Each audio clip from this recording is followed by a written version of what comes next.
Балдар, силер 3 жылдын ичинде жол кыймылынын эрежелерин, көчө жана жолдордогу коопсуздук жүрүм-турум эрежелерин окудуңар. Бул эрежелер менен жакшы тааныштыңар. Эми ал жоболорду кичинекей балдарга эле эмес, чоңдорго дагы эскерте аласыңар. Келгиле жолдо жана көчөдө жүрүүнүн коопсуз жүрүм-турум эрежелерин дагы бир жолу кайталайлы.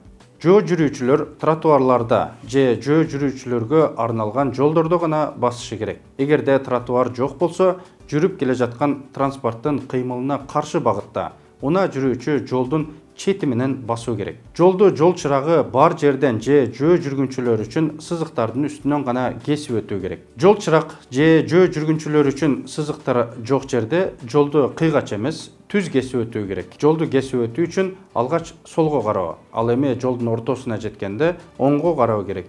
Эгерде жакын жерде жүрүп келе жаткан транспорт жок болсо, жолду кесип өтүүгө болот. Эгерде жолдон өтүүгө жетишпей калса, анда жолдун ортосуна жетип, автоунаалар өтүп кеткенче күтө туруу зарыл. Велосипед, самокат, ролик, скейтти тротуарларда гана, болбосо короодо, паркта же атайын бөлүнгөн жерлерде тебүүгө болот.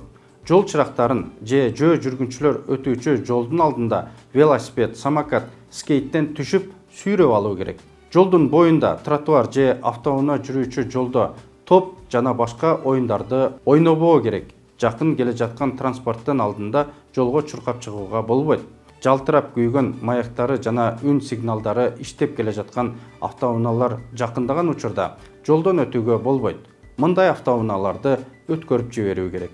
Жолдогу кооптуу кырдаалдардан сактануу үчүн бардык балдар жол кыймылынын эрежелерин билүүгө жана сактоого тийиш.